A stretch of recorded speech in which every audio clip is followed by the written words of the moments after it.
এই আপনি কে? এভাবে মেয়েদের চেঞ্জিং রুমে আসলেন কোন আক্কেলে?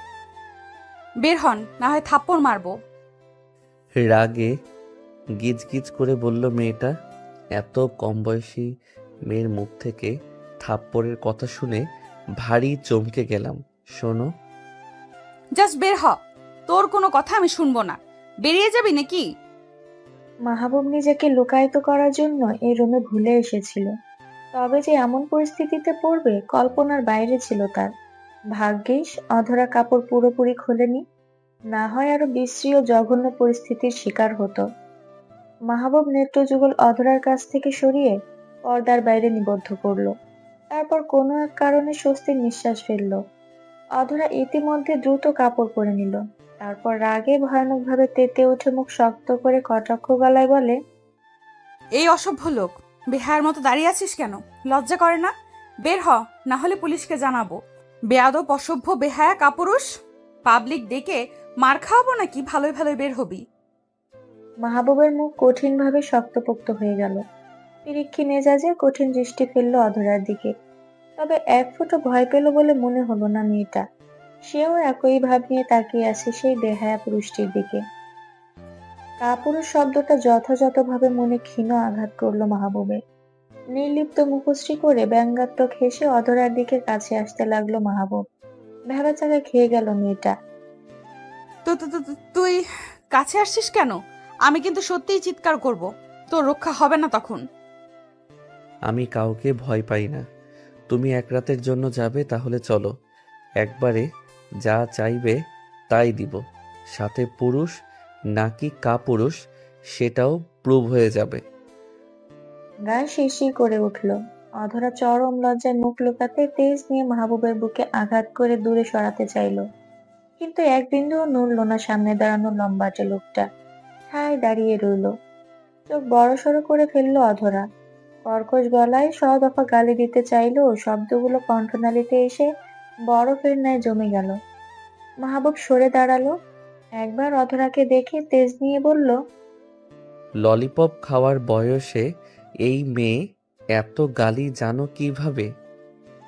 পকেট থেকে কিছু টাকা বের করে অধরার হাতের মুঠোয় গুজে দিল। তারপর নির্লিপ্ত গলায় বলে, চকলেট খাইও আর মুখটা মিষ্টি করিও পিচ্ছি মেয়ে। তোমার মুখে এ ধরনের কথা মানায় না। অ্যাকচুয়ালি বয়স হয়নি।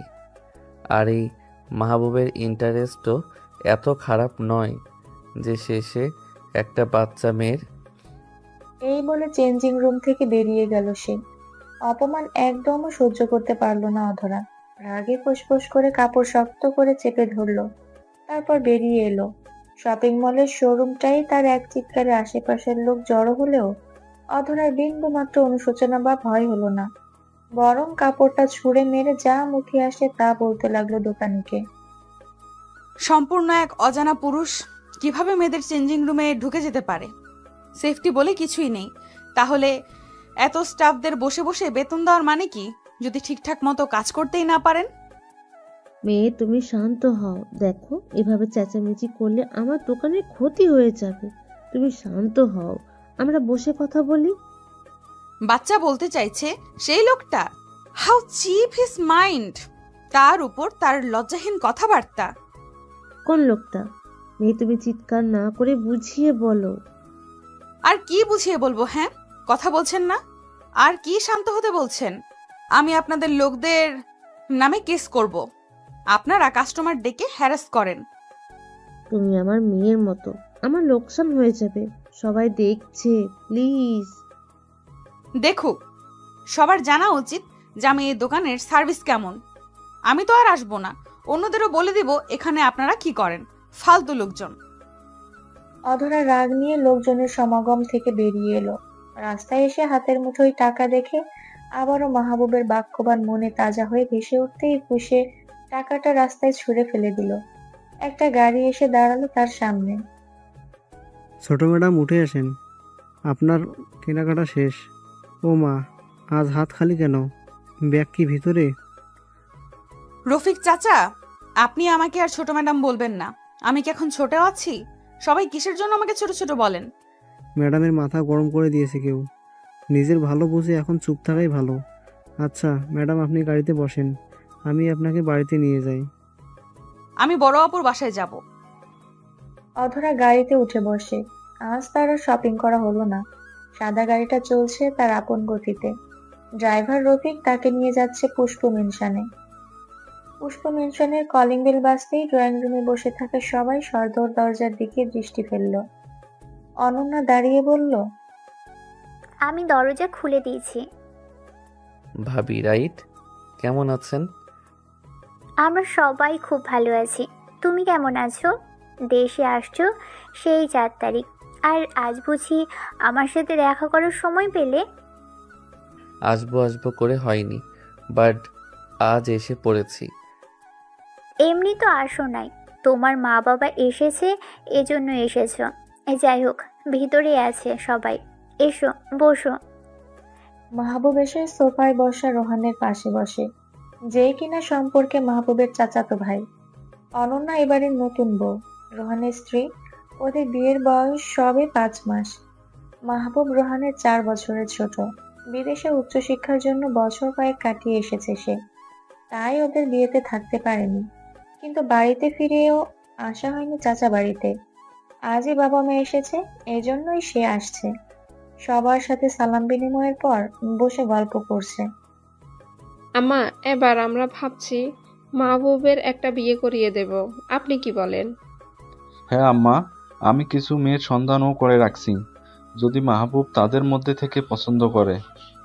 তোরা নিজেরাই যখন সব ঠিক করে রেখেছিস, তাহলে আর আমাকে বলতে হবে কেন? একসাথে বিয়ের দাওয়াত দিলেই তো হতো। মাহবুবের দাদির রাগ সবাই বুঝতে পারলো। রোহান হাসে। দাদা, তুমি রাজি থাকলে আর বাইরে খুঁজতে যাবো না। হ্যাঁ, আমারও তোমাকে অনেক পছন্দ। তাহলে চলো আজ বিয়ে করে ফেলি, কি বলো বউ? শয়তানগুলো বলে কি, আমার কি আর সেই বয়স আছে? আম্মা, আপনি কি চান মেয়ে আমরা না দেখে ছেলেকে ঘরে রেখে দিই? বয়স দেখেছেন? আপনার এক নাতিকে ধরে বেঁধে বিয়ে করানো হয়েছে, ওরও তো বয়স কম হয়নি। আমি সকাল সকাল নাতিপুতির মুখ দেখতে চাই। আহা মিনা, তুমি উত্তেজিত হইও না তো, আম্মাকে আমি বুঝাই বলবনি। হয়েছে, আমাকে আর বোঝানো লাগবে না। তোরা ছেলে মেয়ে বিয়ে করা, কিন্তু মাইয়া যদি দেখে আমার পছন্দ না হয়, তাহলে আমি বিয়েতে থাকবো না। দাদু, আমিও তোমার সাথে একমত। আমরা দুজন বিয়েতে থাকবো না। ঘরে সবাই হাসে। অনন্যা চা নাস্তার ট্রে রাখে। ছেলেটা এসেছে বেড়াতে, আর আপনারা ওকে বিয়ের কথা বলে বিরক্ত করছেন। মাহবুব, তোমাকে আমি ছোট ভাই বলে ডাকি। ঠিক আছে ভাবি, আপনার যেটা ভালো লাগে। আপনি দেখতে অনেক মিষ্টি। আমার ভাই এজন্য বিয়ে করতে রাজি হয়েছে বুঝি? তোমাকেও একটা মিষ্টি বউ এনে দিব, এখন চা খাও। ভাবি, চাচা চাচি কখন আসবেন? আমার একটু বেরোতে হবে, বন্ধুদের টাইম দেওয়া আছে। ওনারা এসেই পড়বেন, তোমরা আসবে জানলে বের হতো না। মা তোমার কথা অনেক বলেন। ওদের কথার মাঝে কলিং বাজে। মা বাবা হয়তো এসেই পড়েছেন। আচ্ছা, আমি দরজা খুলে দিচ্ছি। এগিয়ে যায় মাহবুব। দরজা খুলতেই অধরা সামনে না দেখেই বলা শুরু করে, আপু মাথা ধরেছে, রাস্তায় এক শয়তানের জন্য আমার দিনটাই স্পয়েল। সর সামনে থেকে, ভেতরে যেতে দে, রেস্ট করব। তুমি কি সবার সাথেই এমন তুই তুই করে কথা বলো? তোমাকে আবার কেজি থেকে পড়া শুরু করতে হবে, দেন যদি মুখের ভাষাটা ঠিক হয়। তো তো তুই এখানে কি করছিস? তোর মতো ইতর ছোট লোক এ বাড়িতে কেন? বাড়িটা আমার, তাই আমিই তো থাকবো। তা পিচ্ছি মেয়ে, তুমি এখানে কি করছো? শপিং মলে সিন ক্রিয়েট করে মনে শান্তি ফিরেনি যে এখন বাড়িতেও এসে পড়েছো? এটা তোর বাড়ি? তোর বাড়ি হলে আমি পাও রাখবো না। অধরা রাগ নিয়ে ফিরে এসে ঠাস করে গাড়ির দরজায় লাথি দেয়। ড্রাইভার ভয়ে চমকে ওঠে। মাহবুব মেইন দরজায় দাঁড়িয়ে অধরাকে দেখে আর মুচকি হাসে। আপনাকে বলছি আপুর বাসায় নিয়ে আসতে, আর আপনি আমাকে কোথায় নিয়ে আসছেন? ওই অসভ্য বজ্জাত লোকটার বাড়িতে? ম্যাডাম, আমি তো বড় ম্যাডামের বাড়িতেই আপনাকে নিয়ে আসছি। আপনি এমন রেগে যাচ্ছেন কেন? কেউ দরজা খোলেনি? আপনি ভালো করে চেক করেন, বাড়িতে কেউ তো থাকবে। তাহলে আমি মিথ্যা বলছি নাকি? আপনার কি মনে হয় আমি মিথ্যা কথা বলার জন্য আপনাকে এত দূর নিয়ে আসছি? ঠিক তখনই একটা গাড়ি ঢুকলো গেট দিয়ে। নেমে এলো রোহানের বাবা মা। অধরাকে দেখে মিষ্টি হেসে ডাক দিল। আরে অধরা যে, কেমন আছো মা? আজ একটু বেরিয়েছি আর মেহমান সবাই বাসায় এসেছে। ভালো বলতে হয়, ডাক্তারের কাছে গিয়েছিলাম। তুমি কখন এসেছো? বাহিরে কেন? আসো ভিতরে। অধরা ভদ্র শান্ত মেয়ে হয়ে ওনাদের সাথে ভেতরে এসে কোথাও আর মাহবুবকে দেখতে পেল না। ড্রয়িং রুমে বসে সবাইকে সালাম বিনিময় করে নিজের বোনের কাছে এসে হাঁক করলো। কেমন আছো আপু? গতদিন দুলাভাই বলল তোমার নাকি পেটে পেইন হচ্ছিল। হ্যাঁ, এখন কিছুটা ভালো। তুই কেমন আছিস? আর এদিক সেদিক কি দেখছিস? কাউকে খুঁজছিস? না, না তো, এমনি দেখছিলাম। আমি আন্টিদের সাথে কথা বলে আসছি। অন্যদিকে মাহবুব তখন এসে ওয়াশরুমে গেছে। দাদি অধরাকে পাশে বসিয়ে প্রশ্ন করলো। অধরা, কেমন আছো? ভালো আছি দাদু। আপনাকে তো দিন দিন আরো ইয়ং লাগছে। আমার দাদাজান বেঁচে থাকলে আপনার একটা লাইন করিয়ে দিতাম। কি যে বলো না, বিয়ের কথা শুনলে মনে ফাগুনের গান বাজে। আমি তো একবার বিয়া কইরা 4 পুত বানাইছি। তুমি কখন বিয়া করবা বলো? ছেলে দেখবো নাকি তোমার পছন্দ আছে? দাদু, সময় হলে করব। আমি আবার বউ সাজার জন্য খুব এক্সাইটেড। অধরা, তুমি তো কথায় বেশ পটু। তোমার বাড়ির সবাই ভালো আছেন? সবাই ভালো আছে আন্টি। দুলাভাই, আপনি আজ অফিসে যান নাই? না, অফ নিয়ে এসে আব্বু কল করলো মাত্র। তুমি না জানে এসেছো বাসা থেকে? অধরা তখন ভাবনায় ব্যস্ত। সে মাহবুবকেই দেখেছিল তখন গেটে, অথচ বাড়ির সবাই এখানে, মাহবুব নাই। তাহলে কি সে ভুল দেখেছিল? পিসি আপু, হ্যাঁ। ও হ্যাঁ, বাসায় বলা হয়নি, শপিং থেকে এখানে এসেছি। এভাবে করলে হবে? তোর পরীক্ষাটার সামনের মাসেই, রেজাল্ট খারাপ হবে। এভাবে এখন ঘোরাফেরা করলে। আমি আব্বুর সাথে কথা বলবো এ ব্যাপারে। আপু, ফ্রেশ হব, বাহির থেকে এসেছি। আমার সাথে আই। গেস্ট রুমের এই ওয়াশরুমটা ফ্রি আছে। ফ্রেশ হয়ে বের হ, আমি নাস্তা দিব। আজ আর বাড়িতে যেতে হবে না। সামনের দিন আমি তুই একসাথেই যাব। বাবার সাথে আমি কথা বলে আসব। অধরা যেতেই মাহবুব ডাইনিং রুমের সাথে লাগোয়া বাথরুম থেকে বের হলো। বারবার বন্ধুদের কল আসছে দেখে সে সবার থেকে বিদায় নিয়ে বের হলো। দুজনে জানে না একে অন্যের সম্পর্কে, জানে না আবার কখন কিভাবে দেখা হবে। সবটাই নিয়তি। আব্বু, তুমি ভালো আছো? ভালো আছি মা, তুই কেমন আছিস? ও, বাড়িতে কোনো অসুবিধা হচ্ছে না তো? ভালো আছি আব্বু। রোহান আমার খুব খেয়াল রাখে, সাথে বাবা মাও অনেক ভালোবাসেন। শুনে ভালো লাগছে। তোদের মা মারা যাওয়ার পর আমি তোদের ভালোবাসায় কোনো কমতি রাখিনি। চেষ্টা করেছি সঠিক পাত্রের হাতে তুলে দিতে। এখন তো ছোট বোনকে নিয়ে আমার যত চিন্তা। আব্বু, আমার দেবর মাহবুব বিদেশ থেকে পড়াশুনো করে দেশে ফিরেছে। আমি তোমার কাছে শুনতে এলাম অধরাকে না হয় সে কিছুদিন টিউটর হিসেবে গাইড করবে, রেজাল্টটা যদি ভালো হয়। এটা তো ভালো কথা, কিন্তু ছেলেটা কি রাজি হবে?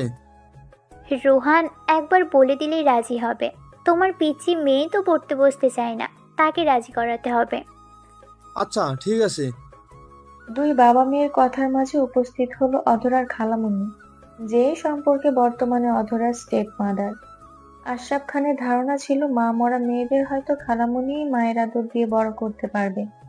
কিন্তু যখন বিয়ে করে রহিমা বেগম বোনের সংসারে আসেন, তার রূপ পাল্টে যায়। তিনি ভালোবাসা তো দূর, বরং অধরা অনন্যাকে পছন্দই করেন না। উনি এসেই অনন্যার উদ্দেশ্যে বাক্য ছুড়লেন। কিরে অনন্যা, শ্বশুরবাড়ি থেকে কতদিন পর আবার বাড়িতে এলি? বাবার খোঁজ তো নিয়েছিস। আমার সাথে কথা বলার প্রয়োজন মনে করিস না। আমি আসলে দুধ ভাত দিয়ে দুটো কালসাপ পুষেছি। সরি খালামুনি, আমি এখনই যাচ্ছিলাম আপনার রুমে। বাবার সাথে প্রথম দেখা হয়েছে, অধরাও রুমে চলে গেছে এসেই, তাই বাবার সাথে দুটো কথা শেষ করে আপনার ঘরেই যেতাম। থাক, আর নাটক করতে হবে না। তা থাকবি নাকি? এখনই চলে যাবি? যদি না থাকিস তাহলে আর তোর জন্য রান্নার আয়োজন করতে বলবো না। শুধু শুধু সার্ভেন্ট ওগুলোকে খাটাতে আমার ভালো লাগে না। আহা, কি শুরু করছো তুমি রহিমা? মেয়েটা সবেই পা রেখেছে, তোমার যা ইচ্ছা করো, বাট আমার মেয়েটা এখন শ্বশুরবাড়ি থেকে এসেছে, ওর সাথে কোনো খারাপ ব্যবহার আমি সহ্য করব না। এসেই মেয়ের কান পড়া দিয়েছে তাই না? আমি কি এমন খারাপ ব্যবহার করলাম তোমার মেয়ের সাথে? অনন্যার মন খারাপ হয়ে গেল। এজন্য সে বিয়ের পর তেমন একটা বাবার বাড়ি আসতে চায় না।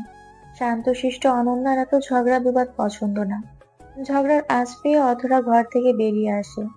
রাগে হাতের কাছে থাকা শোপিসটা সশব্দে ফ্লোরে ছুঁড়ে মারে, চিৎকার করে বলে, ব্যাস, আমি এখানে আর একটাও উচ্চ আওয়াজ শুনতে চাই না। আমার বোন এ বাড়িতে এসেছে, আমার বাবার টাকায় খাবে, বাবার ঘরে থাকবে, আর কারো যদি এতে সমস্যা হয় সে যেন সোজা বেরিয়ে যায়।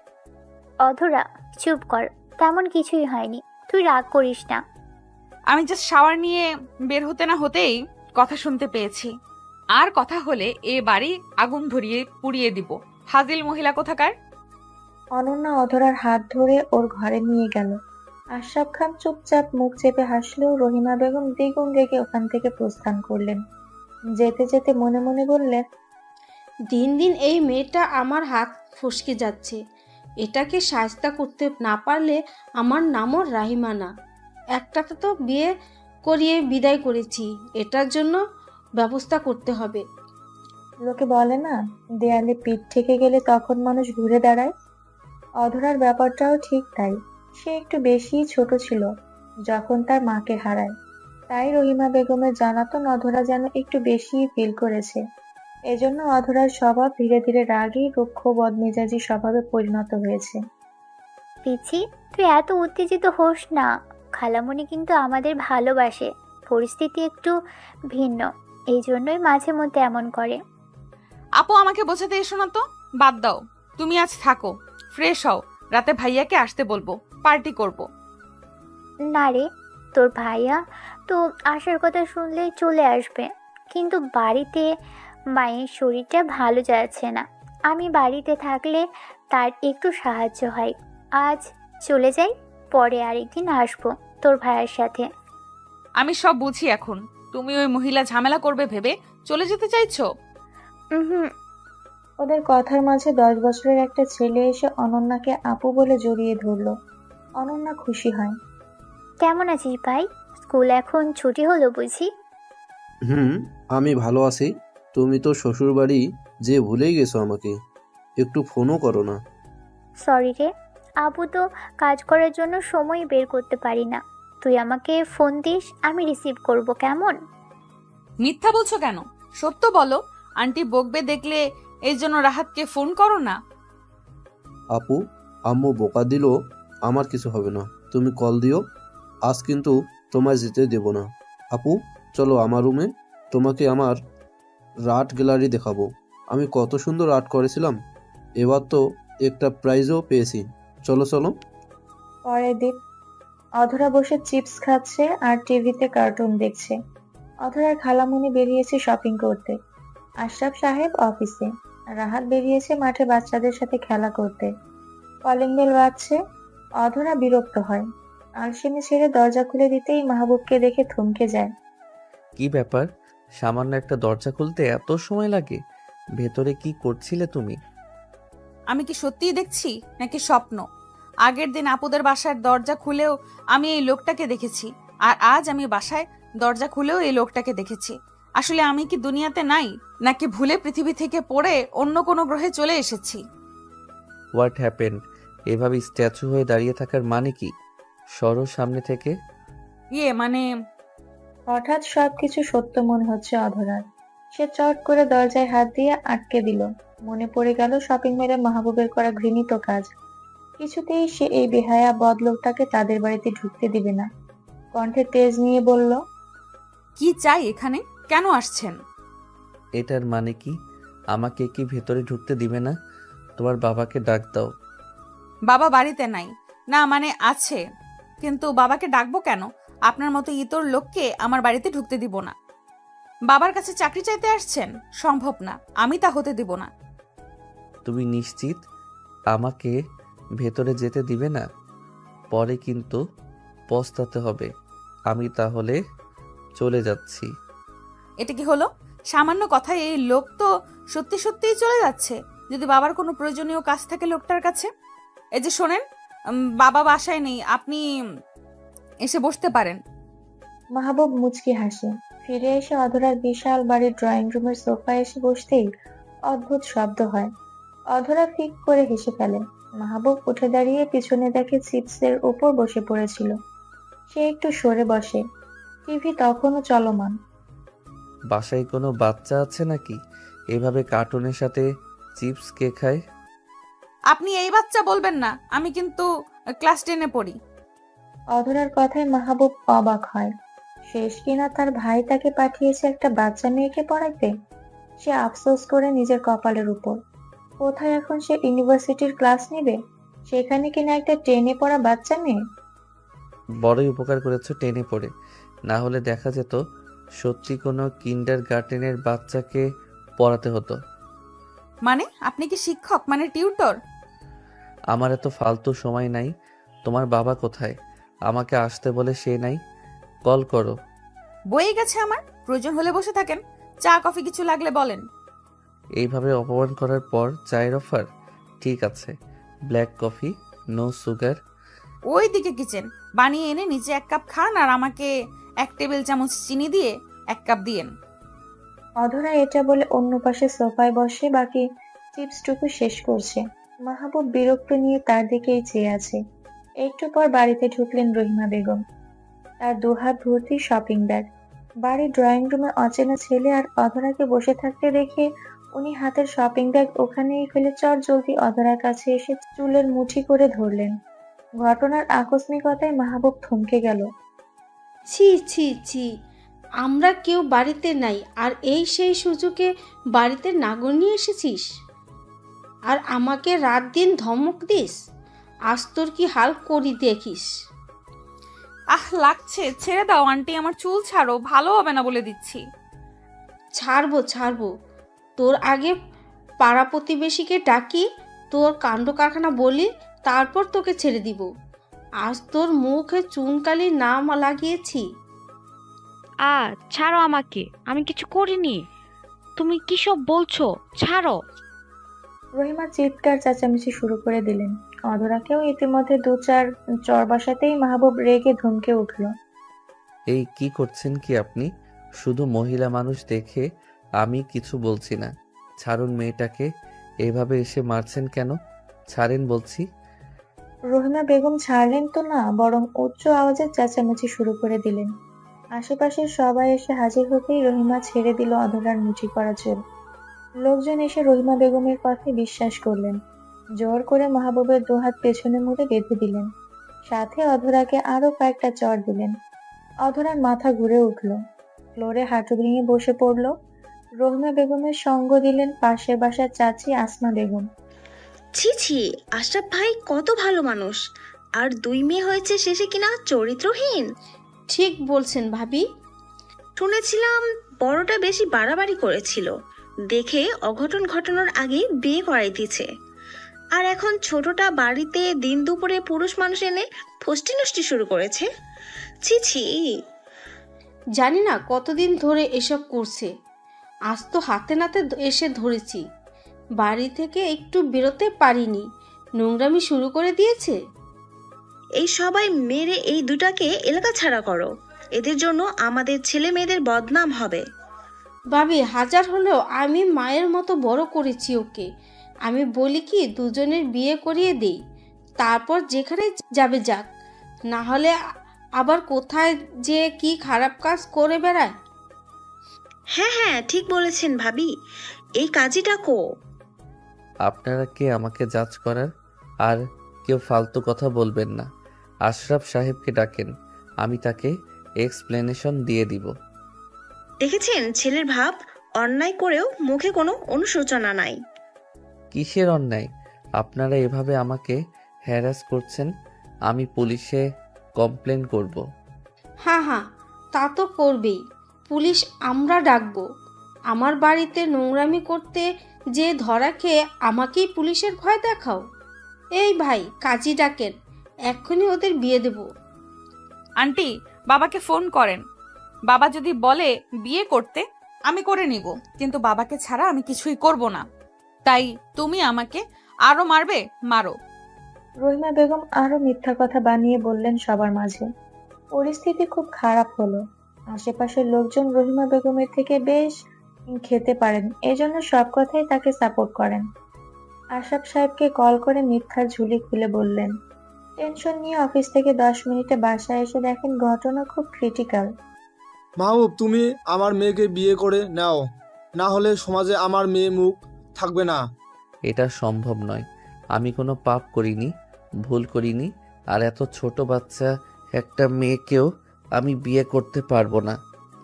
তুমি বিয়ে না করলে এরা তোমাকে ছাড়বে না, বোঝার চেষ্টা করো। পুলিশ ডাকবো আমি, আমার গার্ডিয়ান আছে। আপনার মেয়ে ছোট, পুলিশ আমার কথা অবশ্যই শুনবে। এই আহমদ ভাই, এই ছেলের পকেট থেকে সব কেড়ে নিন তো। বিয়ে তো আজই করতেই হবে। নষ্টামি করার সময় কচি মেয়ে খোঁজো, আর বিয়ে করার সময় মেয়ে ছোট হয়ে গেছে। পাশের বাসার প্রতিবেশী ভাই সাহায্য করলেন। মসজিদের হুজুর ডেকে জোর করে ওদের বিয়ে দেওয়া হলো। তারপর ছাড়া পেল দুজন। শুধু ছাড়াই পেল না, প্রতিবেশীদের সাপোর্টে অধরাকে গৃহত্যাগ করতে বাধ্য করলেন রহিমা বেগম। এক কাপড়ে অধরা বের হলো ওই বাড়ি থেকে। আশরাফ সাহেব নিরুপায় হয়ে চেয়ে সবটা দেখলেন। তুমি আমার সাথে চলো আপাতত। এভাবে আর কত সময় রাস্তায় বসে থাকবে? আমাকে আপনার ফোনটা দিন, আপুকে কল দিব। তুমি কি এখন এসব ও বাড়িতে জানাবে? ব্যাপারটা ঠিক হবে না। আমার সাথে চলো। আমি যাব না আপনার সাথে, আপনি চলে যান, আর যা হয়েছে সব ভুলে যান। এই জিদ এখন দেখিয়ে কোনো লাভ নাই। যেখানে দেখানোর সেখানে তো পারোনি। কথা বলতে বলতে মাহবুব খেয়াল করলো তার ফোন, মানিব্যাগ কিছুই আর তার কাছে নাই, সব রেখে দিয়েছে ওরা। এসব তোমার স্টেপ মাদারের প্ল্যান। মহিলাকে আমি দেখে নিব। দেখো, আমার কাছে 2টা টাকাও নাই, সব ছিনতাই হয়েছে। এখন ধার করে বাসায় যেতে হবে। তুমি যাবে নাকি এখানে বসে থাকবে? অধরা কোনো উত্তর করে না। মাহবুব বিরক্ত হয়ে অধরাকে কোলে তুলে হাঁটা ধরে। মেইন রোডে এসে একটা রিকশায় বসিয়ে দেয় অধরাকে। পাশে উঠে বসে সে। রিকশার সামনে ছুটছে। কষ্টে অধরার বুক ভারী হয়ে চোখ থেকে গড়িয়ে পড়ছে নোনা জল। অন্যদিকে আউট। এই কি হাতটা পুড়েছ নাকি? সাবধানে চা আনবে তো, দেখি হাতটা। তেমন কিছু না, ঠিক আছে। সামান্য গরম চা পড়েছে। এটা সামান্য? দেখি বার্ন ক্রিমটা লাগিয়ে দেই। রোহান অনন্যাকে টেনে বিছানায় বসিয়ে নিজ হাতে ক্রিমটা লাগিয়ে দেয়। অনন্যার মন আচমকা খুব খারাপ হয়েছে। ভুলে গরম চা আনতে যেয়ে হাতে লেগেছে। জ্বলছে হাতটা, তাও যেন অনন্যার সেদিকে মন নেই। কি হয়েছে তোমার? আবারও কি পেটে পেন হচ্ছে? ডাক্তার কাছে যাবে? না, ঠিক আছে। হঠাৎ পিচিটার জন্য মন খারাপ হচ্ছে। কল করে নাও, গতদিন এই তো গেলে ও বাড়িতে, কয়দিন থেকে আসতে। দেখি কল করে। মনটা কেমন জানি করছে, মনে হচ্ছে কোথাও কোনো একটা ভুল হচ্ছে। অনন্যা কল দেয়, অধরার ফোন বেজে চলে, কিন্তু কেউ ধরে না। একসময় বাজতে বাজতে বন্ধ হয়ে যায়। অনন্যার মন কাঁদে, বাবাকে কল দেয়। আশরাফ খান কলটি ধরেই কেঁদে ফেলেন। মা রে, আমার ছোট মেয়েটার সাথে ভারী অন্যায় হয়েছে। আমি বাবা হয়েও তোকে হেফাজত করতে পারলাম না, আমি কিছুই করতে পারিনি। এমন করে বলছো কেন বাবা? পিচিটার কি হয়েছে? কোনো অন্যায়ের কথা বলছো? কি হয়েছে অন্যায়? বাবা কাঁদছে কেন? দেখো না বাবা কি বলছে, কিছুই তো বুঝতে পারছি না। আপু শুধু কান্নাই করছে। ফোনটা আমার কাছে দাও দেখি। রোহান খুব ধীরে আস্তে আশরাফ সাহেবকে বোঝান এবং কি হয়েছে তা ক্লিয়ার করে শুনে নেয়।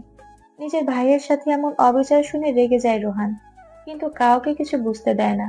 অনন্যাকে সামলায় সে। অন্যদিকে মাহবুবের রিকশা এসে থামে তার বাড়ির সামনে। অধরা ভয়ে কুঁকড়ে যাচ্ছে। এসে পড়েছি। তুমি কি নামবে নাকি এখনো কোলে তুলে নিব? আমার ভয় করছে। আপনার বাবা মা কি বলবেন? আপনিই বা তাদের কি বলবেন? আমাকে আপুর কাছে দিয়ে আসেন। চুপচাপ নামো, বাকিটা আমি বুঝে নিব।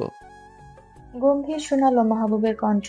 অধরা আর কথা বলল না, চুপচাপ নেমে দাঁড়িয়েছে। মাহবুব গেটে থাকা দারোয়ানের থেকে টাকা নিয়ে রিকশা ভাড়া দিল। তারপর অধরার হাত ধরে ইশারা করলো এগোতে। অধরার পা যেন জমে যাচ্ছে, সে পা সামনে দিয়েও যেন পিছিয়ে নিচ্ছে।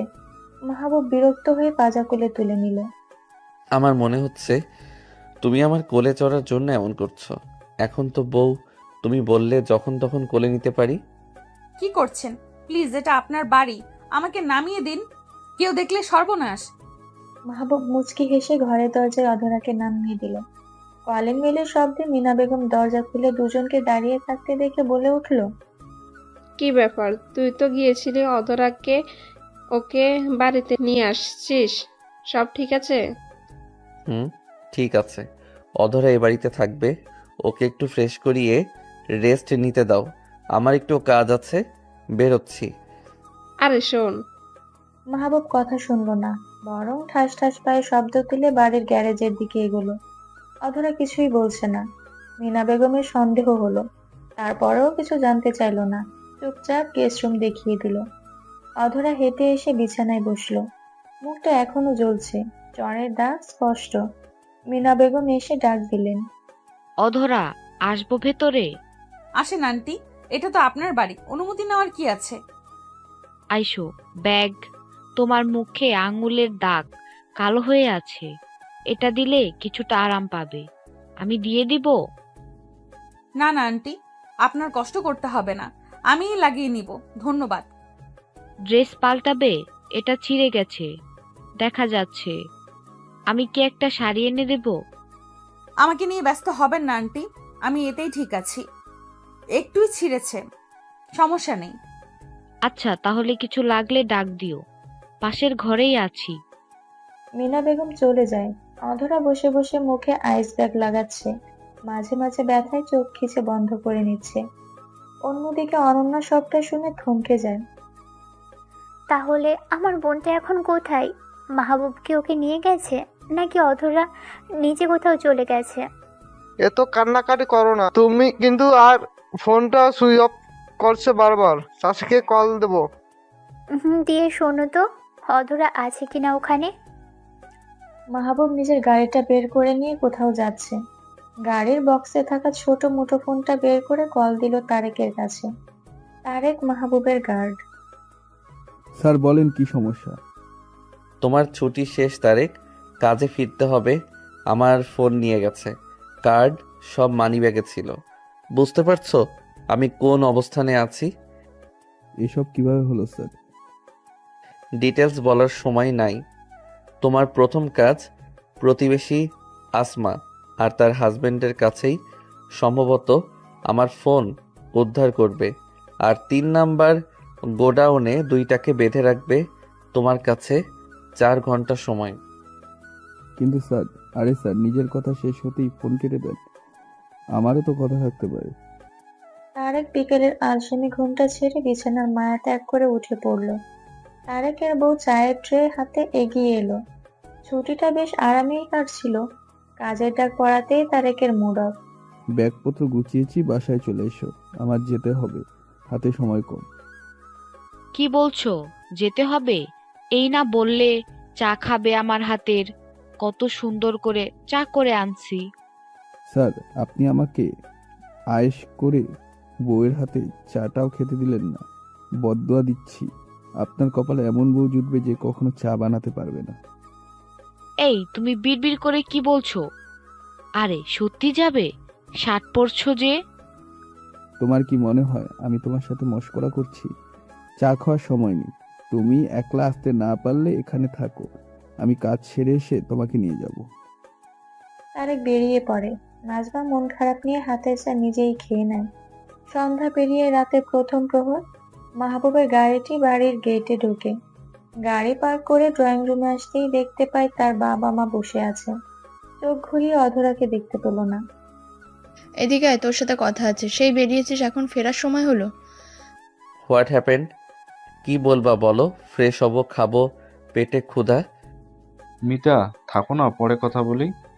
ছেলেটা বলছে ক্ষুধা পাইছে, খেতে দাও আগে। তুমি চুপ করে বসো, বারবার ছেলের পক্ষ নেবে না। তোমার জন্য ছেলে আজ বাড়িতে একটা মেয়ে তুলতে সাহস পেয়েছে। আগে আমার সব প্রশ্নের উত্তর চাই। আচ্ছা ঠিক আছে, বাবা বলে দে তো, মেয়েটাকে তোর কোথা থেকে তুলে আনছিস? ওর বাড়ির লোক জানে? তুই কি ওকে বিয়ে করতে চাস? আমার কিন্তু মেয়েটাকে ভারী পছন্দ হয়, কিন্তু তোর মা পছন্দ করে না। একদমে কথাটুকু বলে থামলেন মইনুল সাহেব। মাহবুব মুচকি হাসে, মায়ের হাতে একটা সাদা কাগজ তুলে দেয়। মিতা বেগম ভ্রু কুঁচকে তাকায়। এটা কিসের কাগজ? আম্মা, আমার চাকরি হয়ে গেছে। এখন থেকে তোমার ছেলে প্রফেসর মাহবুব আলম। এটা আমার জন্য গর্বের, কিন্তু এখন আমি অধরা সম্পর্কে শুনতে চাই। এসব বলে আমাকে ভড়কানো যাবে না। রোহানের শালি তোর সাথে কেন? অধরাকে আমি বিয়ে করেছি। ওদের পাড়ার ইমাম সাহেব আমাদের বিয়ে পড়িয়েছেন। এখন থেকে ও এ বাড়িতে থাকবে। আর কিছু? আমি বিশ্বাস করি না। অধরা কেন তোকে বিয়ে করবে? বিয়েতে রাজি করানোর জন্য তুই কি ওকে মেরেছিস, তুলে আনছিস জোর করে? আম্মা, তুমি আমাকে এত খারাপ ভাবো নাকি? ওই পিচ্ছি একটা মেয়েকে আমি কেন মারতে যাব? ওর স্টেপ মম আছে না, রহিমা বেগম, উনি মারছেন। আর কোনো প্রশ্নের উত্তর দিব না। রুমে যাচ্ছি, খাবার পাঠাও, রেস্ট নিব। এই মিতা, ছেলে কি আমার সত্য বলে গেল? অধরা কি তাহলে আমাদের পুত্রবধূ? আমি এই বিয়ে মানব না, কখনোই না। ওই পিচ্চি চতুর রাগী মেয়েটা আমার ছেলের জীবন শেষ করে দেবে। আমি এটা হতে দেব না। মাহবুব নিজের ঘরে যাবে ভেবেও গেস্ট রুমে এলো। অধরা শুয়ে আছে। অধরা ভাবছে এবারও মিতা বেগম এসেছেন খাবার খাওয়ার জন্য ডাকতে, তাই চুপচাপ আছে। কিন্তু মাহবুবকে ঢুকতে দেখে চমকে উঠে বসে। ও আপনি? আমি ভেবেছি আন্টি এসেছেন। রাতে খেয়েছো? কথাটুকু বলে মাহবুব অধরার পাশে বসে। চমকে যায় অধরা, কিন্তু ধীরে বলে, খেয়েছি। আপনি আমাকে আপুর বাসায় দিয়ে আসেন। এই নাও, ওষুধ খেয়ে নাও, পেইন কমে যাবে। লাগবে না। যত বেশি এই পেন আমার শরীরে থাকবে, তত বেশি আমার মনে পড়বে রহিমা আমার সাথে কতটা অন্যায় করেছে। ততই আমি তাকে ঘৃণার কাজ খুঁজে পাবো। পাগলামি করো না, ওষুধ খেয়ে নাও, আমি রুমে যাচ্ছি। মাহবুব উঠে নিজের ঘরে চলে যায়। ঘন্টা পেরোয়। মাহবুব খাবার না পেয়ে রুম থেকেই মায়ের উদ্দেশ্যে ডাক দেয়। মা, খাবারটা কি রাতে আর পাবো না? ঘুমিয়ে গেলাম, পরে কিন্তু ডাকবে না। খাবার নিয়ে আসছি, খেয়ে উদ্ধার কর। আর যাকে নিয়ে আসছিস তাকেও কিছু খাওয়া। আসার পর থেকে মুখে একটু পানিও তো দেয় নাই। আমি ঘুমাতে গেলাম। আর হ্যাঁ, এই ঘরেই থাকবে। মায়ের কথায় মাহবুব পিছে ফেরে। তার মায়ের হাতে খাবার, আর তার পাশে দাঁড়ানো অধরা। মাহবুব মায়ের কথাটুকু বুঝতেই বসা থেকে দাঁড়িয়ে পড়ল। মা, অতটা এগো ঘরে কেন? তোমার সাথে রাখো, না হয়তো গেস্ট রুমে। বিয়ে করেছিস কি বউকে অন্য ঘরে রাখতে? যাই হোক, রাত অনেক হয়েছে, যা কথা সকালে শুনবো। আমি গেলাম। অধরা এখনো আমার পাশে স্ট্যাচুর মতো দাঁড়িয়ে না থেকে যাও, খাটে গিয়ে বসো। খাবার রেখে গেলাম, দুজনে খাও। মিতা বেগম চলে যান, রেখে যান একটা ঘরে দুই প্রান্তের দুটো মানবকে। অধরা ধীর পায়ে খাটের কোণে বসে। মাহবুব দরজা লক করে খাবারের প্লেট টেনে বসে।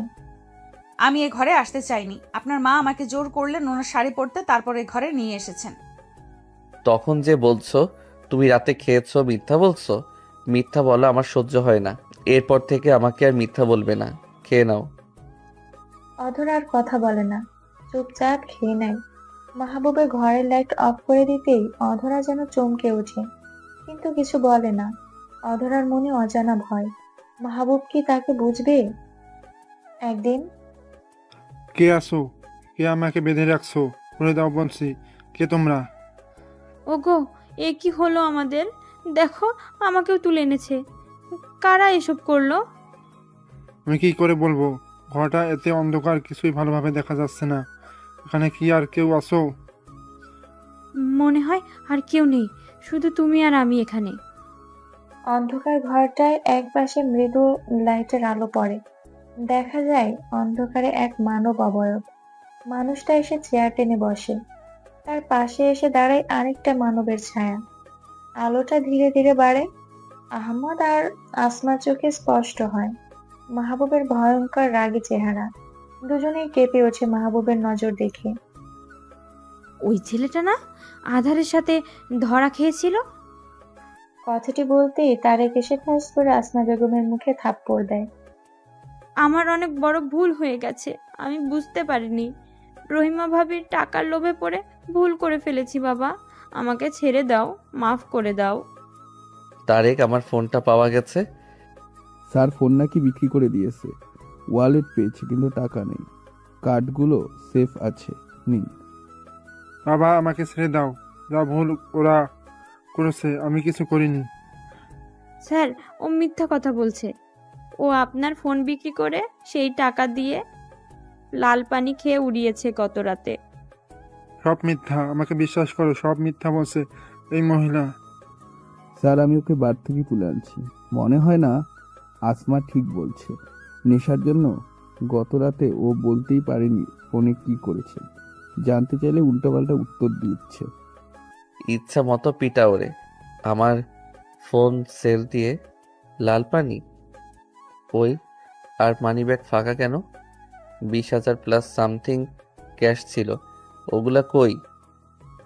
মানিব্যাগের টাকা রহিমা আমাদের সবাইকে দিয়েছিল, কিন্তু বিশ্বাস করুন আমি 2,000 টাকা পেয়েছি। বাকি রহিমা কাদের দিয়েছে আমি জানি না। আপনি বললে আমি আপনার 2,000 টাকা আপনাকে ফিরিয়ে দেব। তাও আমাকে ছেড়ে দিন, আমাকে মারবেন না স্যার। আচ্ছা এটা বল, কতদিন থেকে তোরা ওদের দু বোনকে নির্যাতন করছিলি? স্যার সব দোষ এই মহিলার।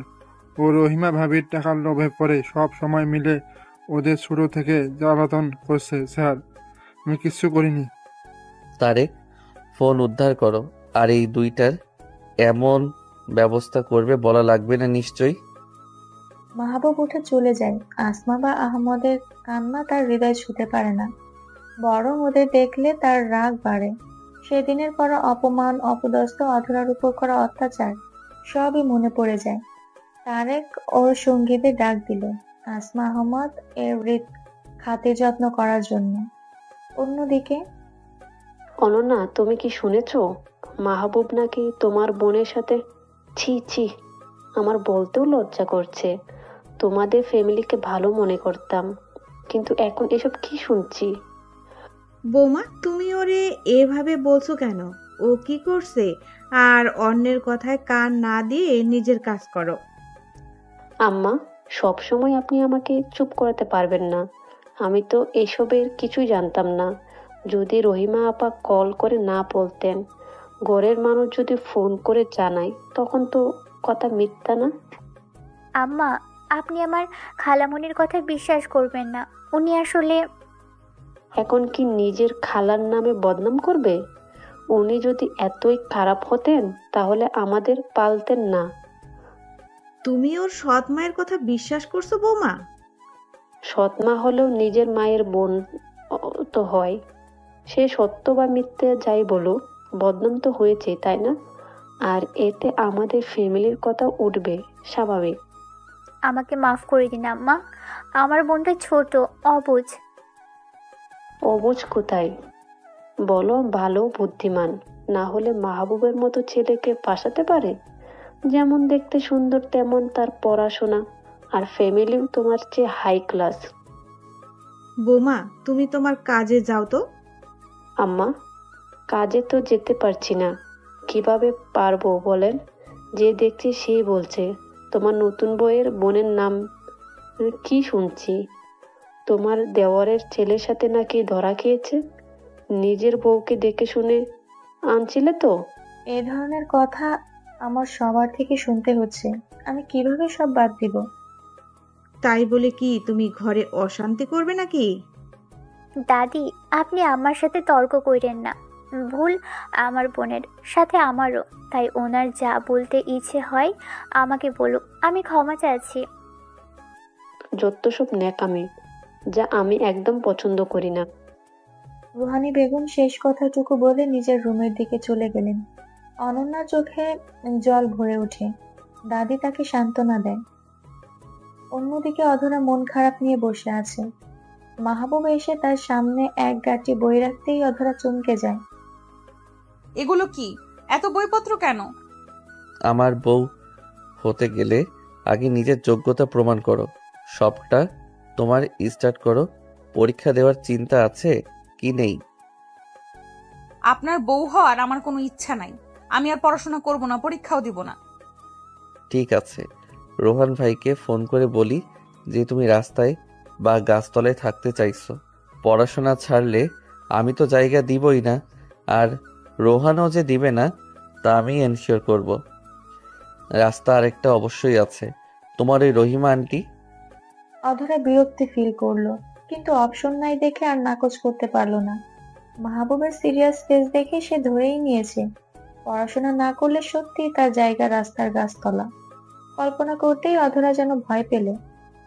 নীরবতা সম্মতি লক্ষণ ধরে নিয়েছি। তাহলে সামনের দিন থেকে আমার ড্রাইভার তোমাকে স্কুলে নিয়ে যাবে, নিয়ে আসবে, আর আমি কলেজ থেকে ফিরে তোমাকে নিয়ে বসবো। শিডিউল করে নিও কোন চ্যাপ্টারে সমস্যা হয়, এসে দেখব। এখন ফ্রেশ হয়ে খেতে আসো। আমার ভালো লাগছে না, আপনি খেয়ে আসেন। এক কথা দুবার বলবো না, সোজা তুলে নিয়ে যাব। বজ্জাত স্যার কথায় কথায় ভয় দেখায়। অধরা মনে মনে মাহবুবকে আচ্ছা মতো বকে চোখে মুখে পানি দিয়ে খেতে আসে। লাঞ্চের টেবিলে সবাই বসে আছে। মইনুল সাহেব অধরাকে দেখে মুচকি হাসি দিলেও মিতা বেগমের মুখের রং বেজার।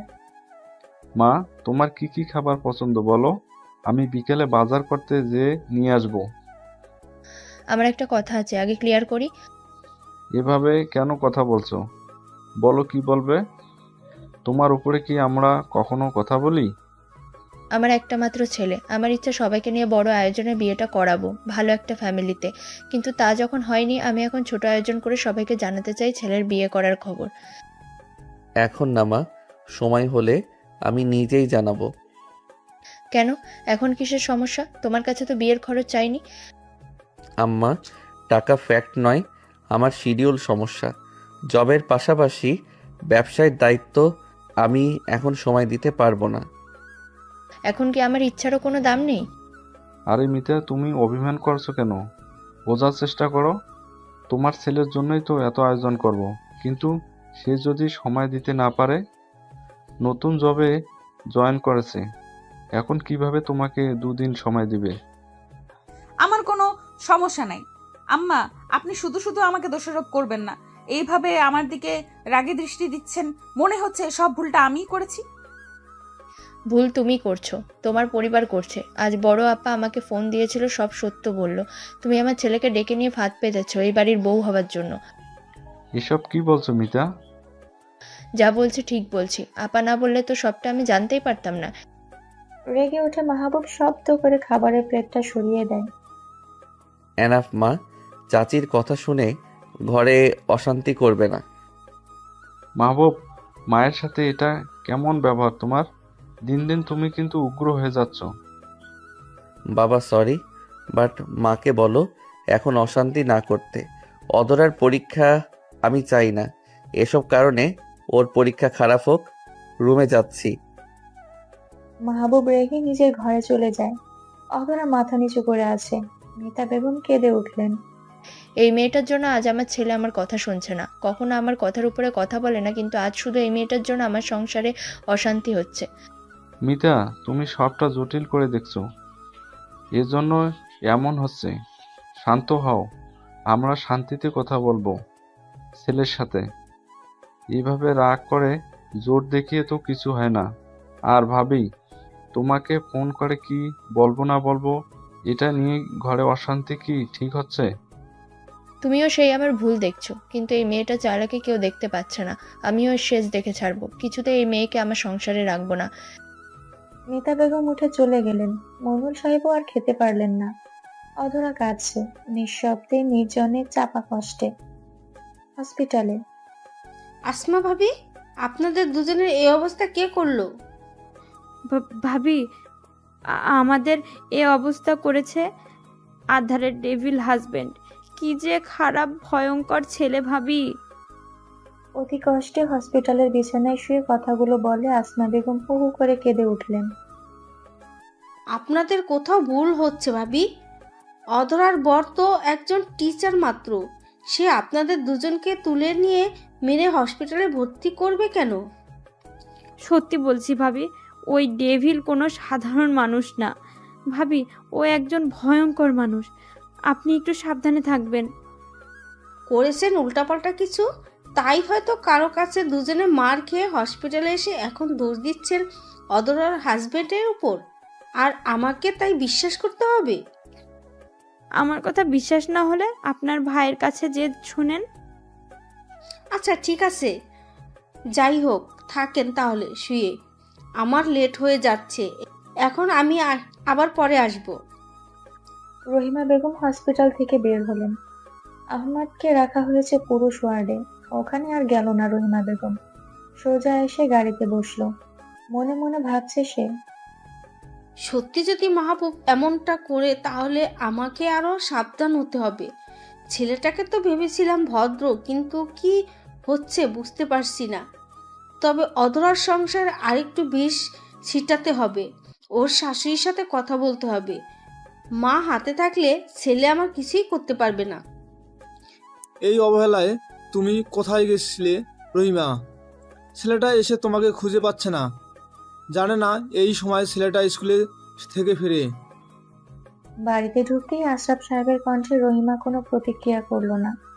এটা যেন তার কাছে খুব সাধারণ ব্যাপার। একটা কাজ গেছিলাম, তোমাকে বলতে বাধ্য নই। ছেলে আমার, আমি বুঝে নিব। দিন দিন তুমি অতিরিক্ত বেপরোয়া হয়ে যাচ্ছ রহিমা। ভেবো না আমি কিছু বলছি, দেখো তুমি যা খুশি করবে। এই কি করবে তুমি? আমার কি করবে বলো? বুড়ো বেটা আসছে আমাকে ধমকাতে। শোনো, বেশি কথা বলে না, মামলা করে 14 শিখের ভাত খাওয়াবো, আর তোমার 2 মেয়ের জীবন আমি ধ্বংস করে দিব। শুধু 2 মেয়ের জন্য আমি এতদিন সবকিছু সহ্য করছি, এখন যদি তুমি আর কিছু করার চেষ্টা করো তাহলে আমার খারাপ রূপ দেখবে। কি খারাপ রূপ দেখাবে? হ্যাঁ, বেশি কথা বলো না, ঘাড় ধাক্কা দিয়ে এ বাড়ি থেকে বেরিয়ে দিব। ভুলে যেও না, বাড়িটা এখন আমার নামে, আর তোমার কোম্পানি, ওসব কিছু আমার ছেলের হবে খুব শীঘ্রই।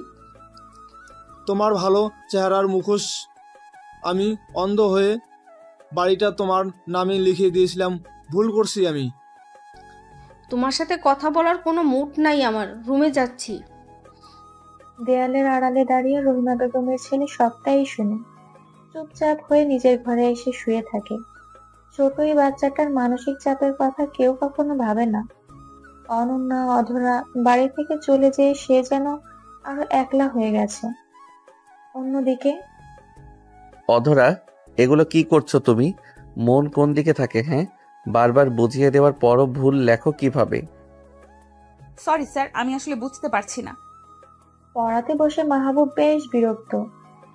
অগা একটা ছাত্রী অধরা, পড়ায় শুধু ফাঁকিবাজি করে এতদিন পার করেছে।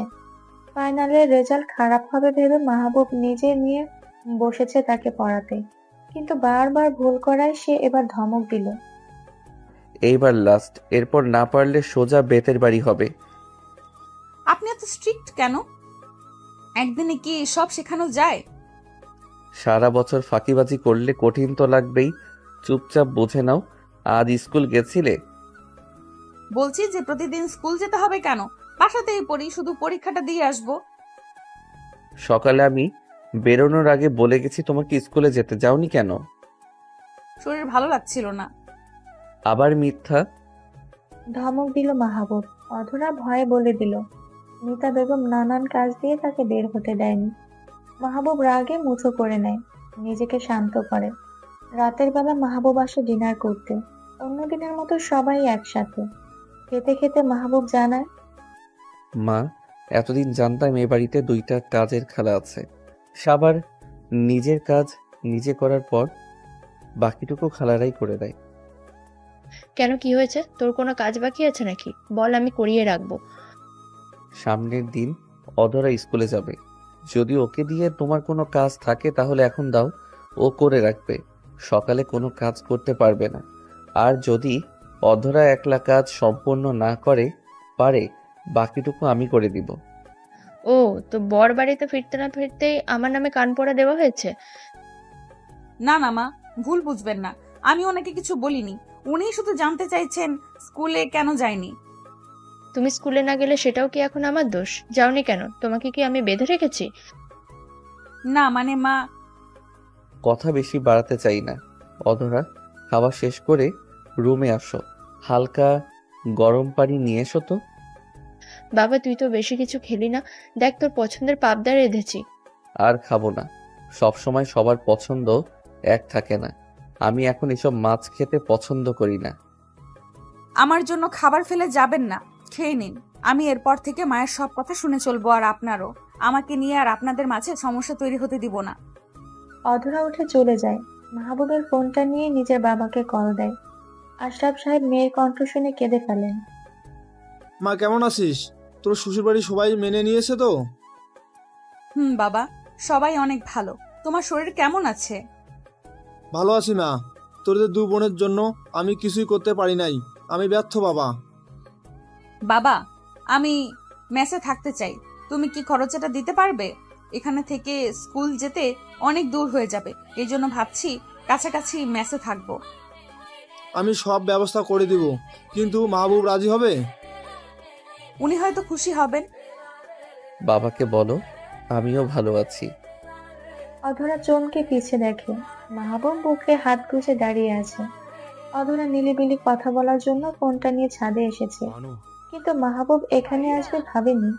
সে দ্রুত ফোনটা কেটে দেয়। ফোনটা কেটে দিলে কেন? না মানে কথা শেষ হয়ে গেছে। নিন আপনার ফোন।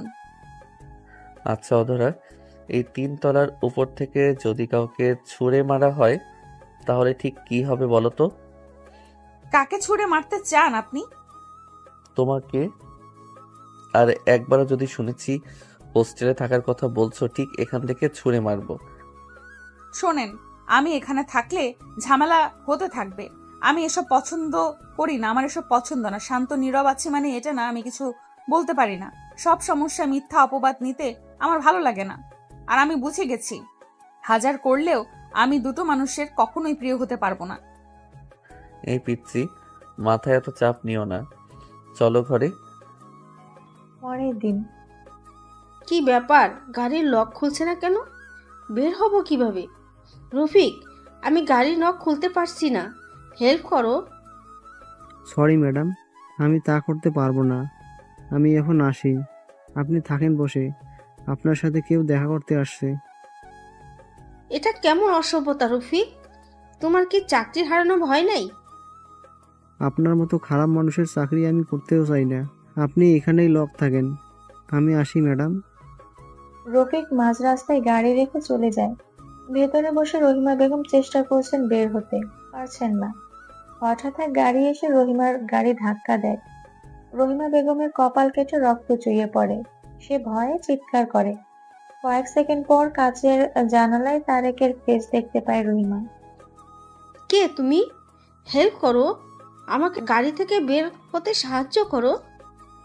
আপনাকে সাহায্য করতেই তো আমি এসেছি, চলুন তবে হেল্প করি। তারেক ওখান থেকে রহিমা বেগমকে তুলে আনছে। অন্ধকার ঘরে বেঁধে রাখে, ঠিক যেমনটা রেখেছিল আসমাকে।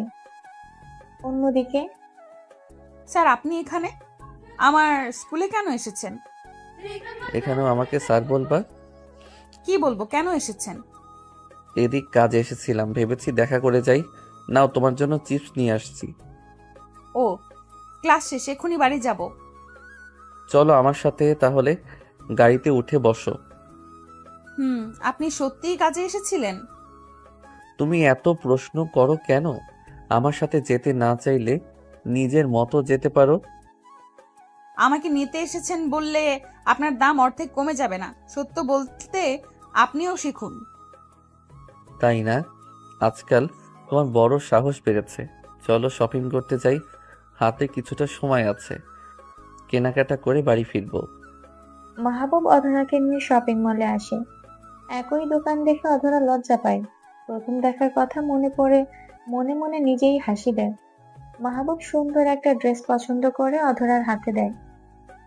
এটা ট্রাই করে দেখো। আচ্ছা।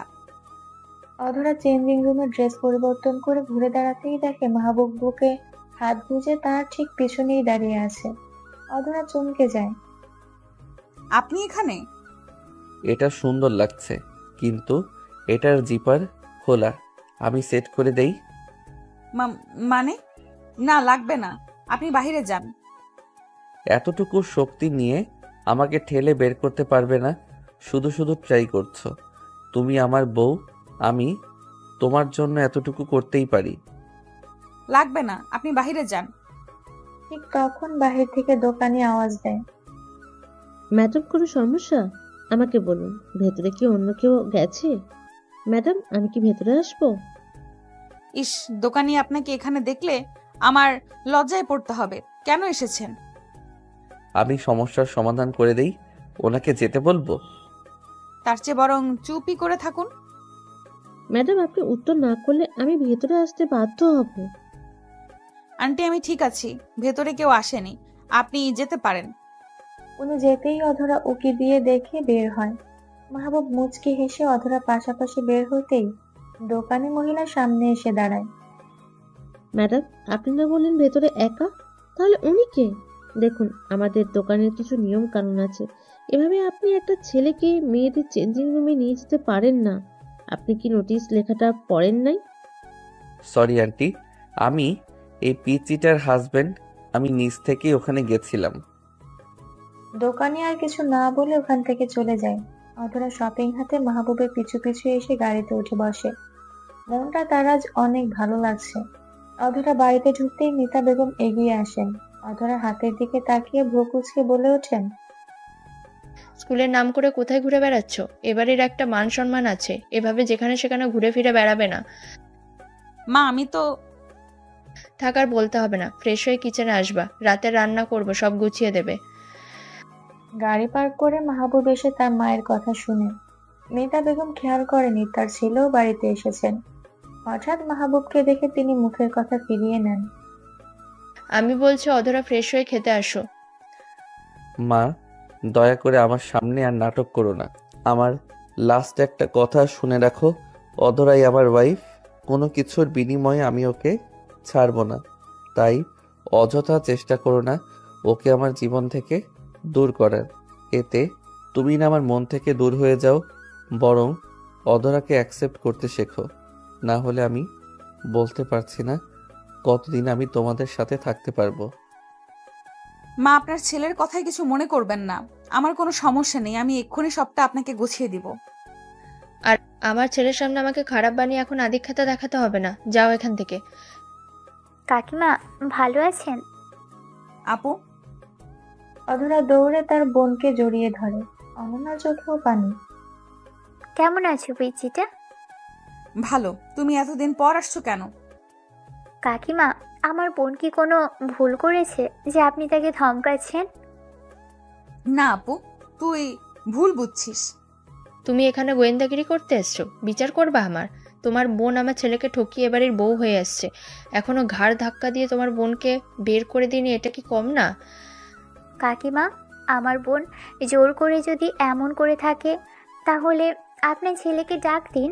আমি আমার বোনকে সঙ্গে করে নিয়ে যেতে চাই। এখানে থেকে অপমান অপদস্থ হতে দিব না আমার বোনকে। কি ব্যাপার, এখানে কি হচ্ছে? ভাবি, আপনি কখন এসেছেন? দেখ, এখন তোর বউয়ের বোন এসেও আমাকে বেশি কথা শোনাচ্ছে। এসব দেখার জন্যই তো আমি ছেলে এত বড় করছি। ছোট ভাই, আমি আমার বোনকে নিয়ে যাচ্ছি। এভাবে সংসার হয় না। রোজ রোজ এত এত মানসিক চাপের মধ্যে আমার বোন ভালো থাকতে পারবে না। অধরা আপুকে ডেকেছো চলে যাওয়ার জন্য? তাহলে যেতে পারো। লোকটা এমন করে চলে যেতে বলতে পারলো? আমার জন্য কি তার মনে একটুও মায়া হয়নি? সত্যিই তো, আমি হয়তো জোর করে তার জীবনে থেকে যেতে চেয়েছি। অধরা তার আপুর সাথে চলে গেল। মাহবুব আর কিছুই বলেনি। মিতা বেগম অনেক খুশি হয়ে খবরটা নিজের স্বামীর কানে পৌঁছে দিলেন। অনন্যা নিজের বান্ধবীর বাসায় অধরাকে রেখে এলো। তারপর হোস্টেল দেখে উঠে যাবে। দীর্ঘ 3 বছর পর। বাবা, দোয়া করো, আজ আমার ভার্সিটির প্রথম ক্লাস। আমি যেন ভালোভাবে পড়ালেখা করে তোমার মুখ উজ্জ্বল করতে পারি। দোয়া করি মা, তুই এবার এই সফল হবি। এখন বেরিয়ে পড়, না হলে প্রথম দিনেই লেট করে ফেলবি। আচ্ছা বাবা। অধরা বাবার বাড়ি থেকে নেমে ভার্সিটির গেটে পা রাখে, মনে এক অদ্ভুত ভালো লাগা। রহিমা বেগম এখন পাগল হয়ে মেন্টাল অ্যাসাইলামে দীর্ঘদিন। আশরাফ সাহেব, অধরা আর তার ছোট ভাই বাড়িতে বেশ শান্তিতেই থাকে। অনন্যা এখন 2 বছরের একটা ছেলেবাবু নিয়ে স্বামীর সাথে বিদেশে বসবাস করছে। অধরা প্রথম দিন বেশ উল্লাসে কাটে। রফিক এসেছে গাড়ি নিয়ে অধরাকে নিয়ে যেতে। ম্যাডাম, বাড়িতে যাবেন নাকি অন্য কোনো প্ল্যান আছে? বাড়িতেই যাব। সামনের দিন শপিং এর জন্য বের হব। ভার্সিটি আসার জন্য আরো কিছু ড্রেস নিতে হবে। ঠিক আছে ম্যাডাম। রফিক গাড়ি স্টার্ট দিবে, ঠিক এমন সময় কেউ গাড়ির দরজা খুলে অধরার পাশে শব্দ করে বসে পড়ে। অধরা চমকে ওঠে। আমাকে ছাড়া বেশ ভালোই দিন কাটে তোমার। আপনি এখানে? রফিক চাচা গাড়ি চালান, আজ শ্বশুর বাড়ি যাব। অনেক দিন শ্বশুরের খোঁজ নেওয়া হয় না। আচ্ছা স্যার। কোথা থেকে এসেছেন? অফিস থেকে, মানে টিচার্স অফিস। নিউ কামার, এজন্য জানো না। আমি বর্তমানে এখানের প্রফেসর। ও, আপনার বাবা মা ভালো আছে? ভালো, শুধু আমি ভালো নেই।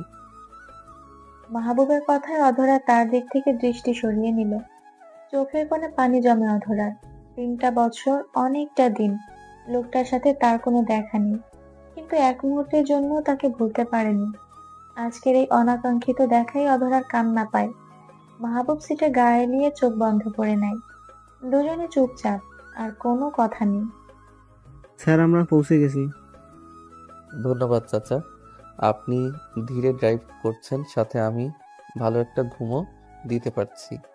ম্যাডাম, আপনি কি গাড়িতেই বসে থাকবেন? আপনি যান, আমি পরে আসছি। কেন, পালানোর ইচ্ছা আছে নাকি? তা হবে না, একসাথেই ভেতরে যাব। চলেন। এভাবে বলছেন কেন? আচ্ছা ঠিক আছে, চলেন। তবে হ্যাঁ, বাবা জানতে চাইলে বলবেন একা এসেছেন, আমি কিন্তু আপনাকে আনি নাই। ও, তো এই ব্যাপার। ওকে, চলো ভেতরে। অধরা বাড়ির ভেতরে এসে অবাক হয়ে যায়। ড্রয়িং রুমে বসে আছে মাহবুবের মা বাবা, তার বাবা, ছোট ভাই সহ রোহানের মা বাবা। সালাম বিনিময় করে অধরা চুপচাপ নিজের ঘরে চলে যায়। ঢাপ করে বিছানায় বসে পড়ে। এত লোক কেন বাড়িতে? হঠাৎ ওনারাই বা কেন এসেছেন এখানে? কিছুই তো বুঝতে পারছি না। আমি বুঝিয়ে দেই। এই, আপনি আমার রুমে চলে এসেছেন? তুমি আর আমি কি আলাদা? এক হলাম কখন? তাহলে আজ হব। ওনারা সবাই এসেছেন আমাদের বিয়ের উদ্দেশ্যে। তোমাকে সারপ্রাইজ দিতে চেয়েছি। মা নিজের ভুল বুঝতে পেরেছেন। আমরা আজ কাজী ডেকে লিগ্যালি বিয়ে করতে চলেছি। তৈরি হয়ে নাও, এটা তোমার ড্রেস। একদম না, আমি আপনাকে আর বিয়ে করব না। যে সম্পর্ক একবার শেষ হয়েছে সেটা আর নতুন করে সম্ভব না। সম্পর্ক শেষ করা তুমি কে? আমি অনুমতি দেইনি। আমি করব না বিয়ে। হ্যালো তারেক, তোমার ম্যাডাম আমাকে বিয়ে করবে না বলছে। বাগান বাড়িতে বাসর সাজাও। আপনার কি কানে সমস্যা? বললাম না বিয়ে করব না, তারপরে ফোন করে কি সব বলছেন? কারণ বিয়ে করলে বাড়িতে বাসর করতাম, আর বিয়ে না করলে তুলে নিয়ে যাব। বাড়িতে তো উঠতে দিবে না, তাই অন্য ব্যবস্থা। আপনাকে আমি না মানে কিছু না। কাছে আসছেন কেন? দূর হন বলছি, না হলে আমি কিন্তু।